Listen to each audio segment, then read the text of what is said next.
Nana Koduah, drunk on power and desperate to assert his dominance, vowed to use Bediako's capture to send a message to anyone who dared oppose him. In a loud and public proclamation, he announced that Bediako, the once feared warrior, would be forced to battle a wild lion. This was not intended to be a fair fight. Nana Koduah knew Bediako had been rendered powerless and was certain the lion would tear him apart.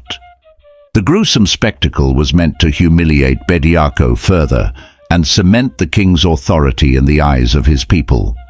The news spread quickly, reaching not just Nana Koduah's kingdom but neighboring communities as well.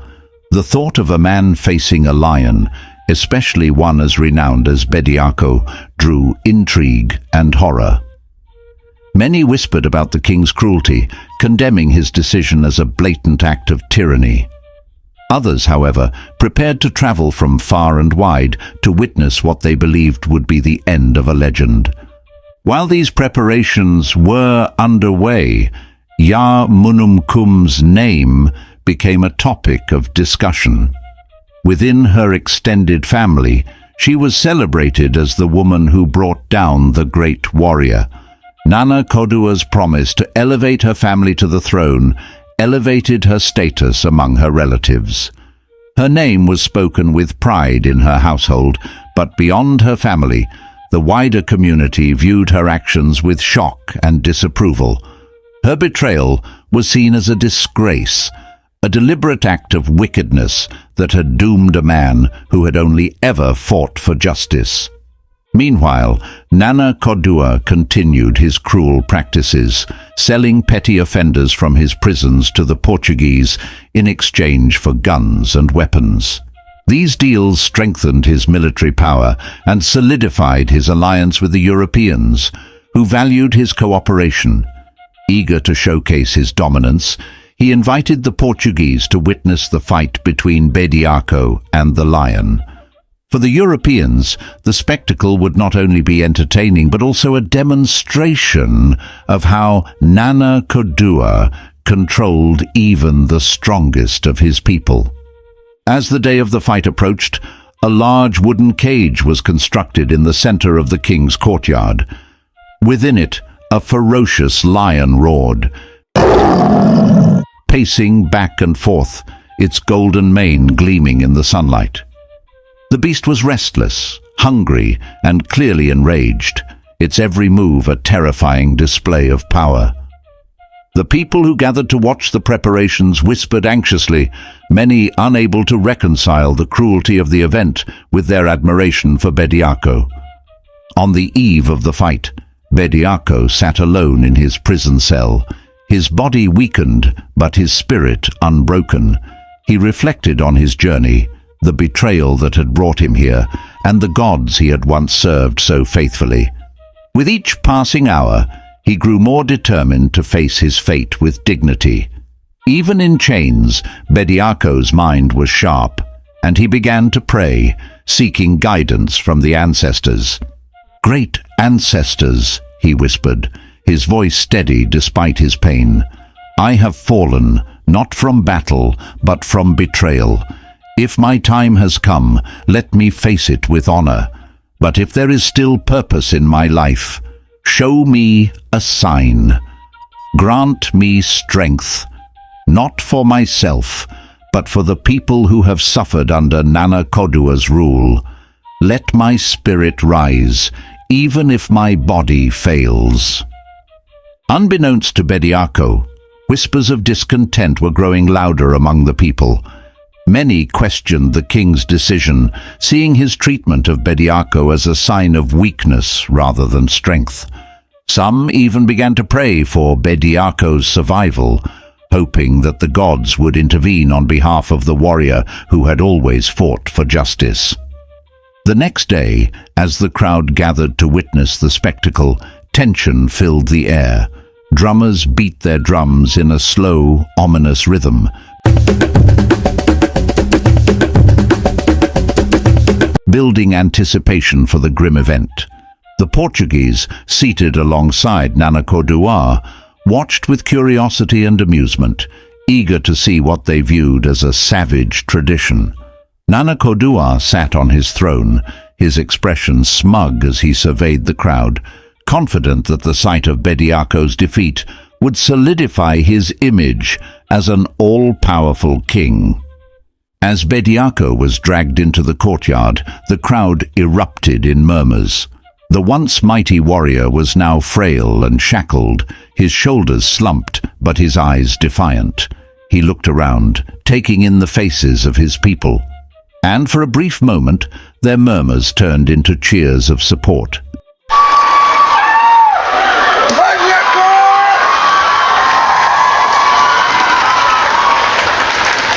Despite his weakened state, they saw in him the spirit of the man who had always fought for them. Nana Koduah raised his hand, silencing the crowd. "Today, you will see the end of a man who dared to defy his king," he announced, his voice booming. "This is what happens to those who challenge my rule. Let it be a lesson to all." The lion's cage was opened, and the beast stepped out, its roar echoing across the courtyard.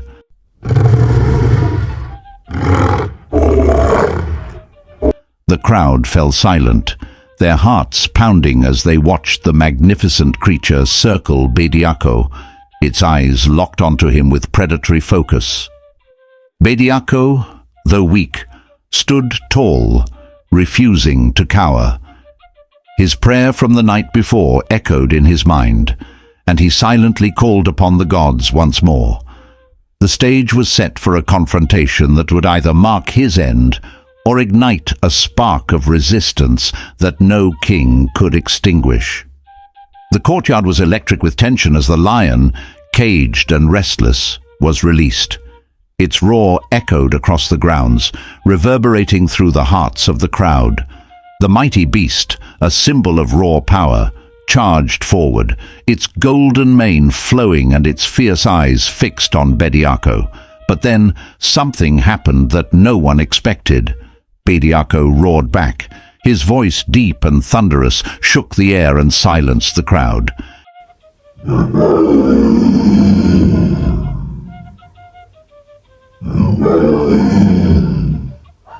It was louder, more primal than the lion's own, as if the spirit of a lion had awakened within him. Gasps of shock rippled through the spectators, including the Portuguese and Nana Koduah himself. The lion paused momentarily, startled by the challenge, before leaping at Bediako with claws outstretched. The fight began with an intensity no one had ever witnessed. The beast struck with its powerful paws, swiping at Bediako with deadly precision, but Bediako dodged and countered, moving with an agility that seemed almost supernatural.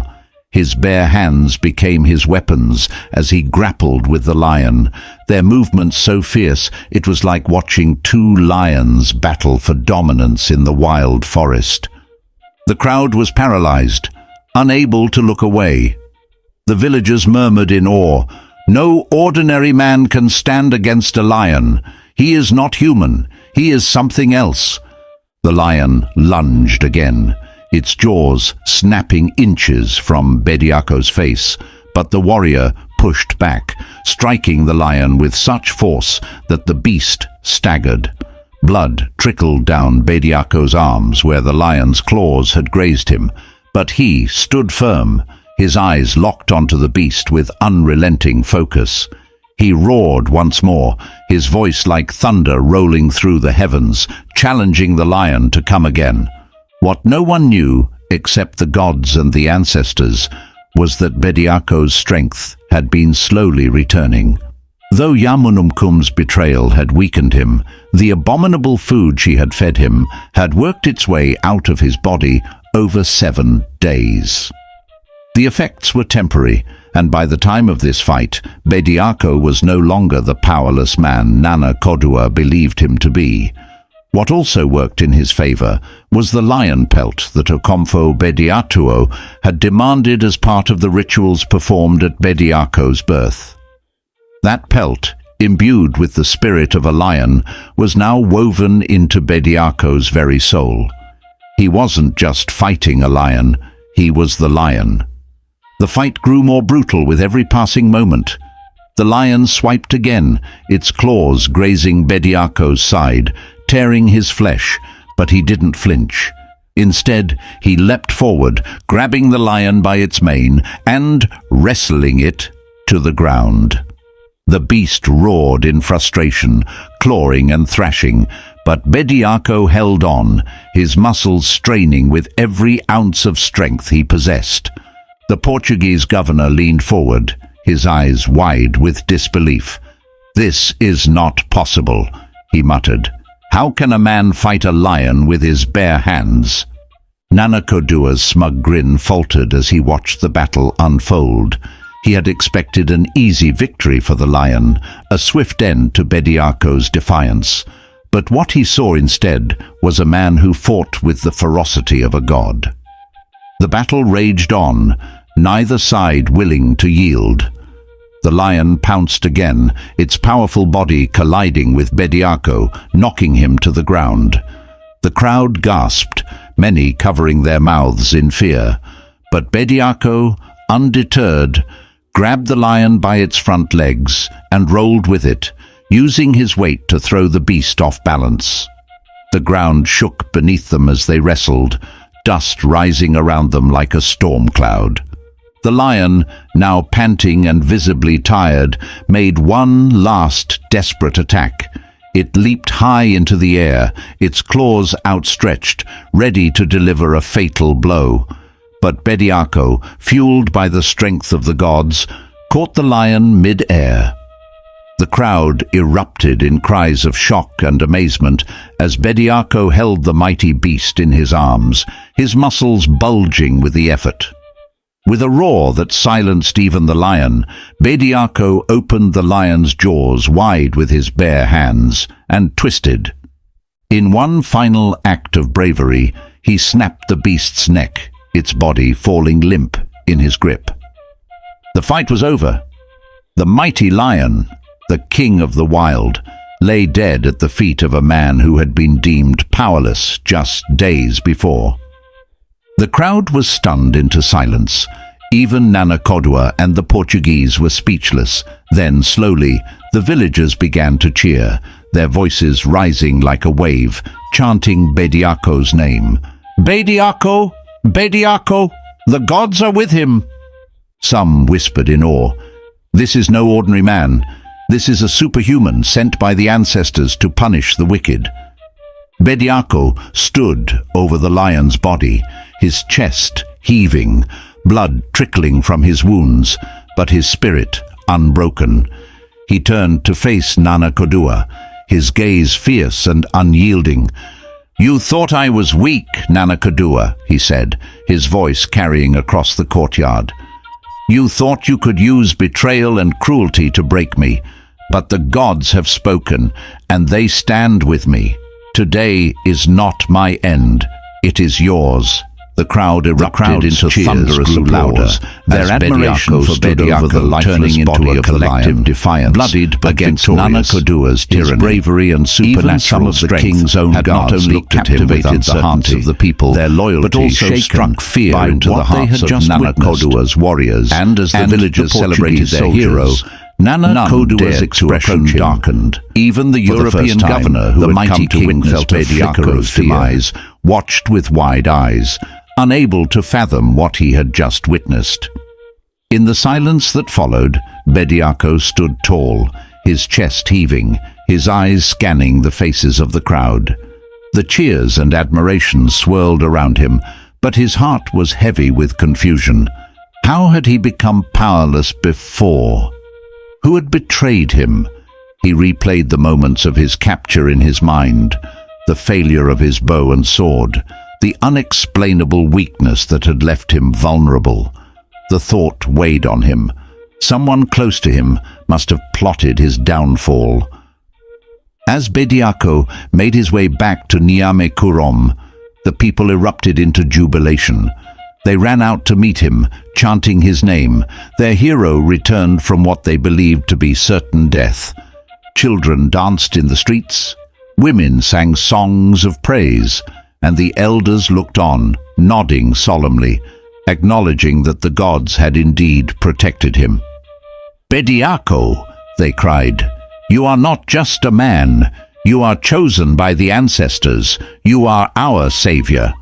But even as he smiled at the warm welcome, a seed of doubt grew in his heart.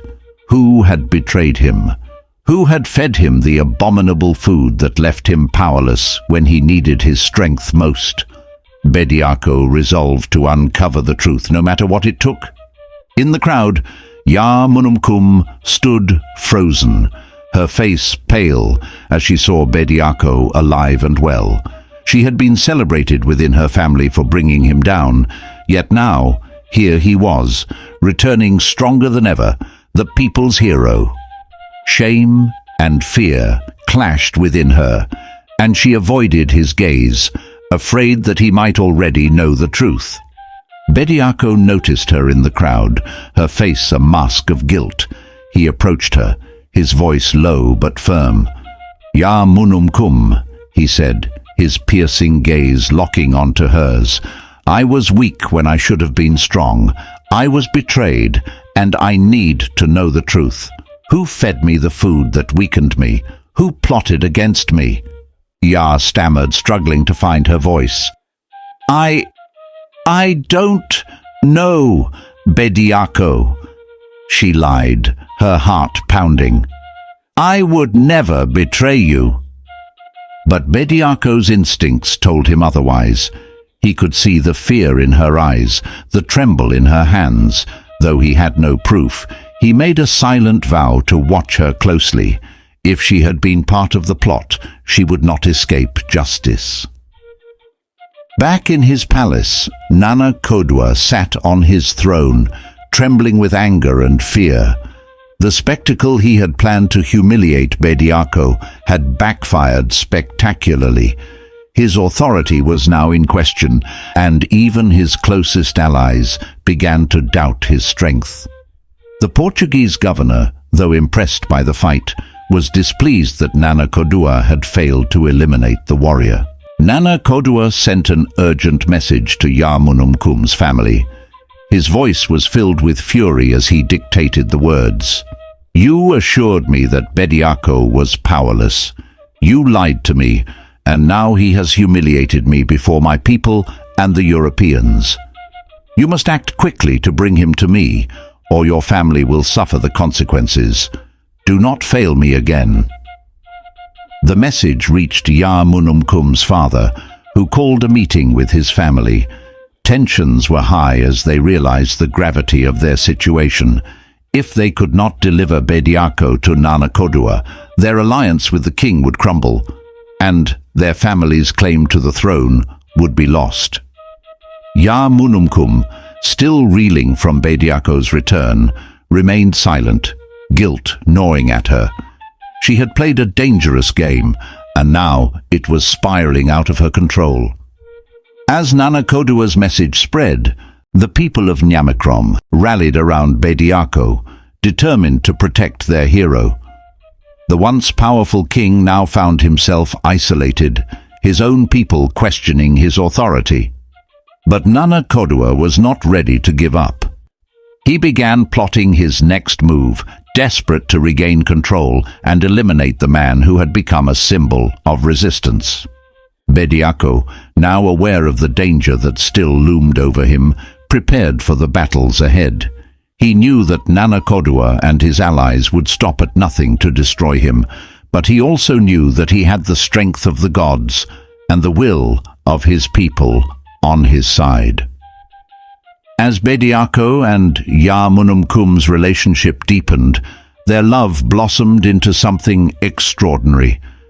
They spent their days together, laughing, sharing stories, and dreaming of a future unburdened by war and betrayal. To the villagers, they seemed inseparable, two souls destined to walk together. But beneath Ya-Munumkum's facade of affection lurked a lingering ambition and a dark loyalty to her family's plans. Though Munumkum had fallen genuinely in love with Bediako, The pressure from her family and the looming threat of Nana Koduah's wrath made her desperate. She knew that Bediako's strength came from a divine source, and if she could uncover it, it might give her family the leverage they needed to finally bring him down. One evening, as they sat under the stars, Munumkum gently placed her hand on Bediako's, her eyes filled with concern. "Bediako," she began, her voice soft and tender, "I worry about you. You carry the weight of the people on your shoulders, but you never share your burdens with me.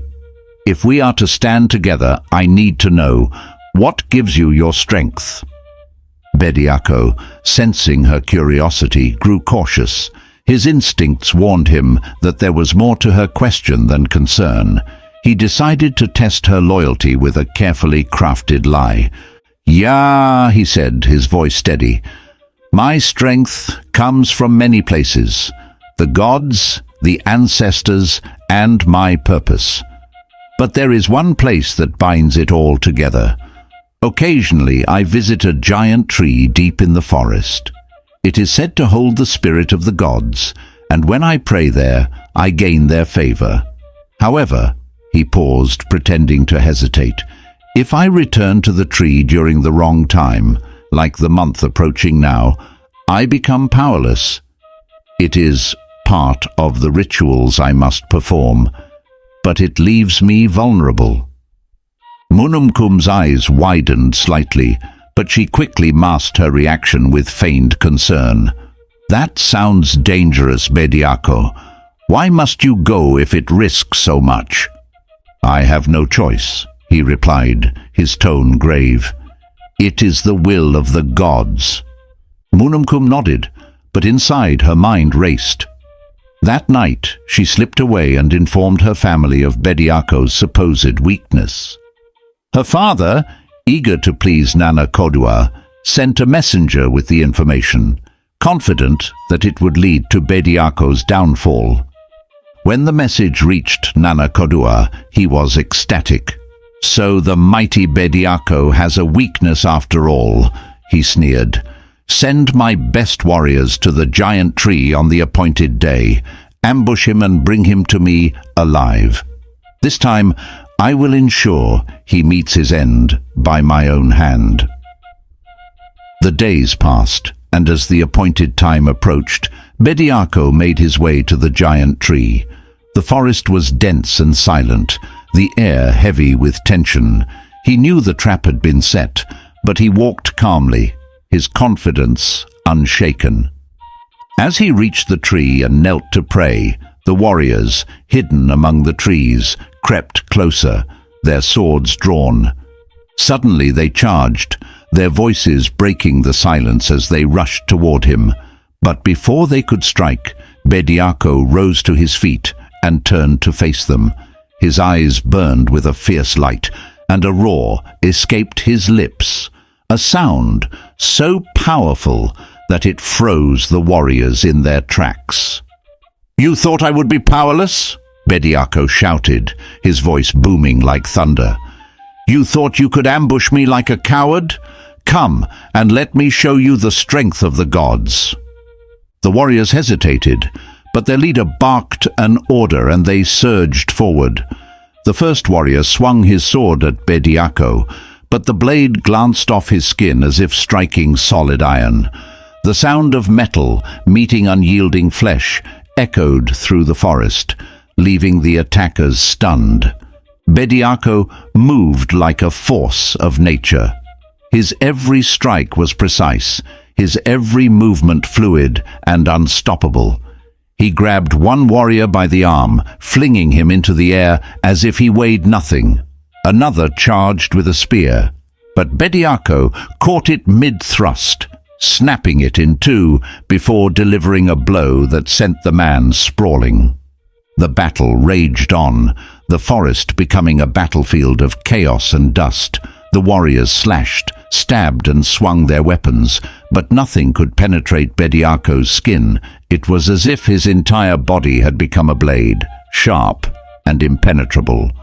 Swords shattered upon impact, and shields crumbled under his fists. One by one the warriors fell, their numbers dwindling as Bediako cut through them like a storm.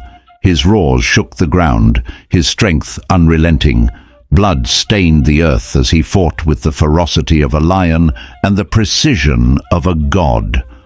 By the time the dust settled, hundreds of warriors lay lifeless around him. Only 2 remained, trembling with fear as they faced the unyielding force before them. Bediako, his chest heaving but his resolve unbroken, pointed his bloodied sword at them. "Go," he commanded, his voice like thunder. "Return to Nana Koduah and tell him this. His days are numbered. The gods have spoken, and his reign of terror will end. Let him prepare, for I am coming." The 2 warriors, terrified and broken, fled into the forest, leaving Bediako standing victorious beneath the giant tree. He knelt once more, his head bowed in silent prayer, thanking the gods for their favor and preparing himself for the battles yet to come. The message delivered by the surviving warriors shook Nana Koduah to his core. The king, once confident in his invincibility, now felt the shadow of his downfall creeping closer. And Ya Munumkum, hearing of Bediako's victory, was consumed by guilt and shame, realizing too late the consequences of her betrayal. As Bediako walked home from the forest, his mind churned with anger and disbelief. The fight at the giant tree had left him victorious, but the betrayal weighed heavily on his heart. He had trusted Ya Munumkum with his deepest thoughts, his fears, and his love. Yet she had used his vulnerability against him. How could she? He muttered to himself, his fists clenched. How could the woman I loved so deeply, the one I would have given my life for, betray me like this? The forest around him seemed to echo his pain, the whispers of the trees mocking his heartbreak. The gods revealed her true nature to me, he thought, and now my people must know the truth. She cannot hide in the shadows of her cunning anymore. When Bediako arrived at Nyamekorom, his expression was fierce, his anger palpable. The villagers, sensing his mood, gathered around him, murmuring in concern. Word spread quickly, and soon the elders assembled in the village square, eager to hear what had caused their hero such anguish. Bediako stood tall before them, his voice booming with righteous fury. "Today, I stand before you betrayed," he began, his eyes scanning the crowd. "The gods have shown me the truth. The woman I loved, the one who stood by my side, has been the architect of my downfall. Ya Munumkum is the one who betrayed me to Nana Koduah." Gasps erupted from the crowd. People turned to one another, whispering in disbelief. Munumkum had always been seen as a devoted companion to Bediako. How could she have orchestrated such treachery? Munumkum, who had anticipated this moment, stepped forward with a calm and collected demeanor. She had carefully crafted a plan to protect herself. Days earlier, she had confided in her trusted servant, revealing the secret she'd passed to her family. She promised the servant protection and rewards if she would take the blame in the event of an accusation. "You must say that you overheard Bediako speaking about the giant tree," Munumkum had instructed her servant. "If you do this, I will ensure no harm comes to you. I will defend you before the elders. They will believe me." The servant, trusting Munumkum, had reluctantly agreed. Now, as Bediako's accusations filled the square, the servant stepped forward, trembling but determined to fulfill her part of the bargain. "My lords," the servant said, bowing before the elders and the crowd, "it was not Ya Munumkum who revealed Bediako's secret. It was I. One day, I overheard Bediako telling her about the giant tree where he prays, and how it sometimes makes him powerless. I foolishly took this information to Nana Koduah's men, thinking it would bring favor to our village. Ya Munumkum is innocent." The crowd erupted into murmurs again, this time torn between disbelief and anger. The servant looked toward Munumkum, expecting her mistress to defend her as promised. But Munumkum, with her cunning mind, saw an opportunity to wash her hands clean of the matter entirely. Munumkum stepped forward, her expression filled with shock and disappointment. "How dare you betray not only Bediako, but also me?" she exclaimed, pointing at the servant. "I trusted you to serve faithfully, and this is how you repay us. Your actions have put us all in danger, and you expect forgiveness." The servant's face paled as the realization dawned. Munumkum had no intention of protecting her. She had been used as a scapegoat, and now she was left to bear the full brunt of the blame. Tears filled her eyes as she fell to her knees, pleading with the elders. "I swear I did it only because I thought it would help us," the servant cried. "I was wrong." As the servant finished her confession, kneeling in shame before the crowd, Yamunumkum's face twisted with feigned betrayal. She stepped forward dramatically, tears streaming down her cheeks, her voice trembling with rage and sorrow.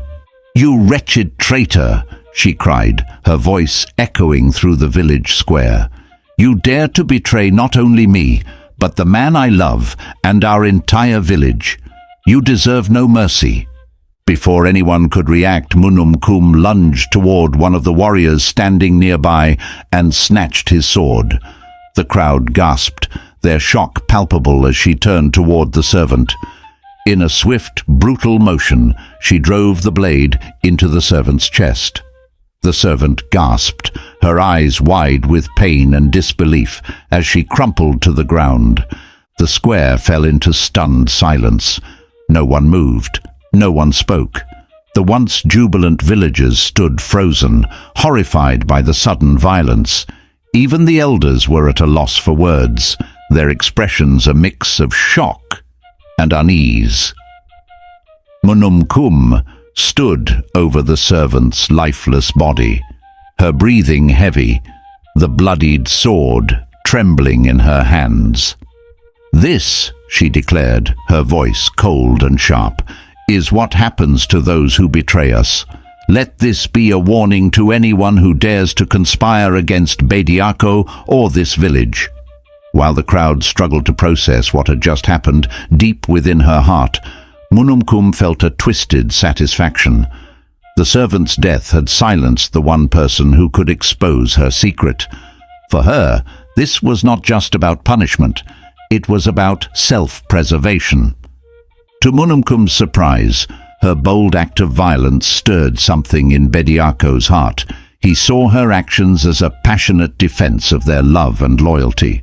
For a moment, all his doubts about her melted away. He stepped forward, his expression softened by admiration and guilt. "Munumkum," he said, his voice filled with emotion, "I owe you an apology. I doubted your loyalty, but today you have proven your love for me and this village.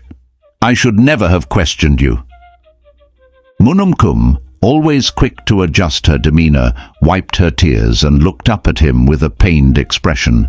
"Bediako," she said softly, "I only did what I had to.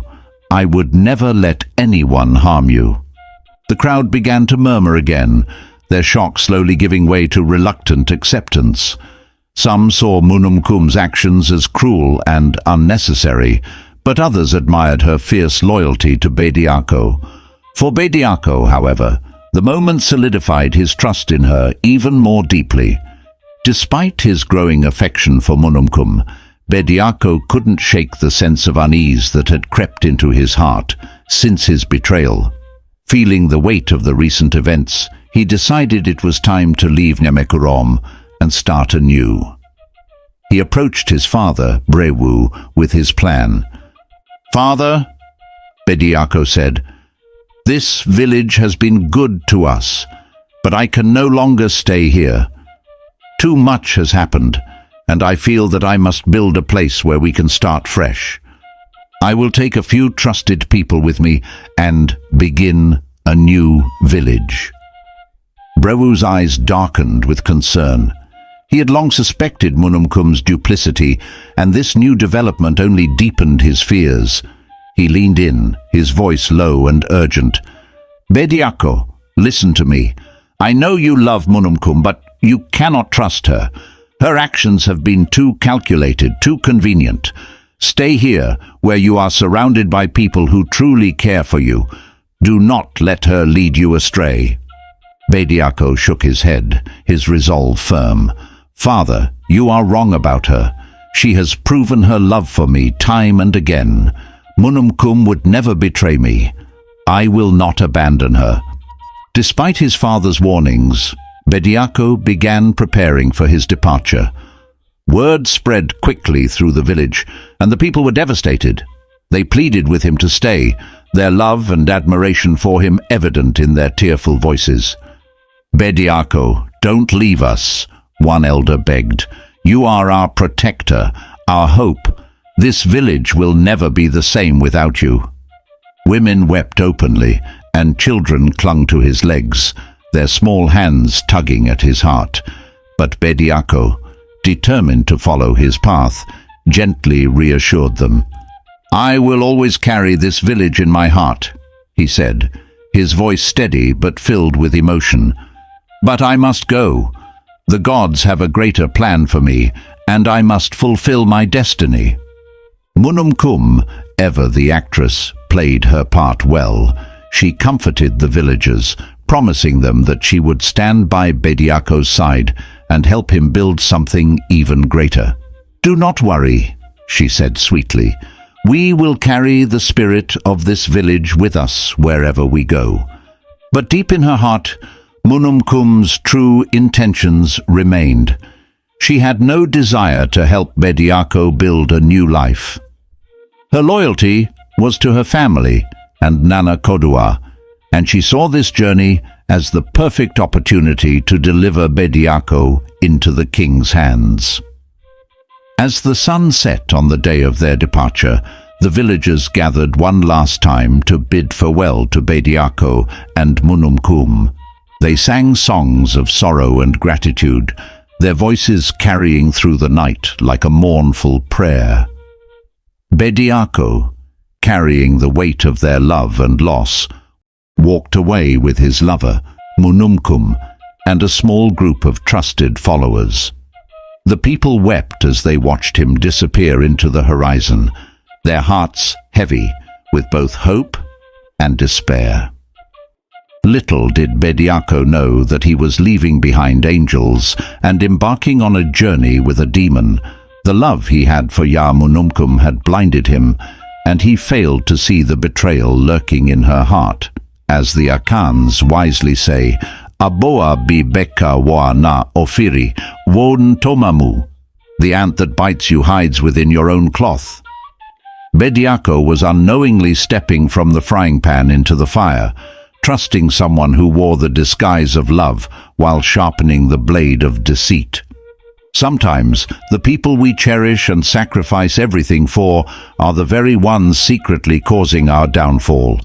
They stay so close, hiding their true intentions, that we are blinded to their treachery. While we search for enemies far away, we fail to see that the real danger lies within our own circle. Bediako's journey is one of love, loyalty, and betrayal, a painful lesson that the heart's greatest enemy can sometimes masquerade as its greatest love. What will become of his trust in Munumkum? Will the gods intervene, or will the betrayal he refuses to see be the end of him? And what of Nana Koduah, waiting in the shadows to destroy the one man who dares defy him? Stay tuned for the next episode as we unravel the tangled web of love, loyalty, and deceit, revealing the fates of Bediako, Munumkum, and Nana Koduah. Don't forget to subscribe, share your thoughts, and let us know where you're watching from. And remember, when you fall in love, don't get blinded. When you fall in love, don't feel protected. When you fall in love, don't trust too much. And above all, remember, your secret is your power.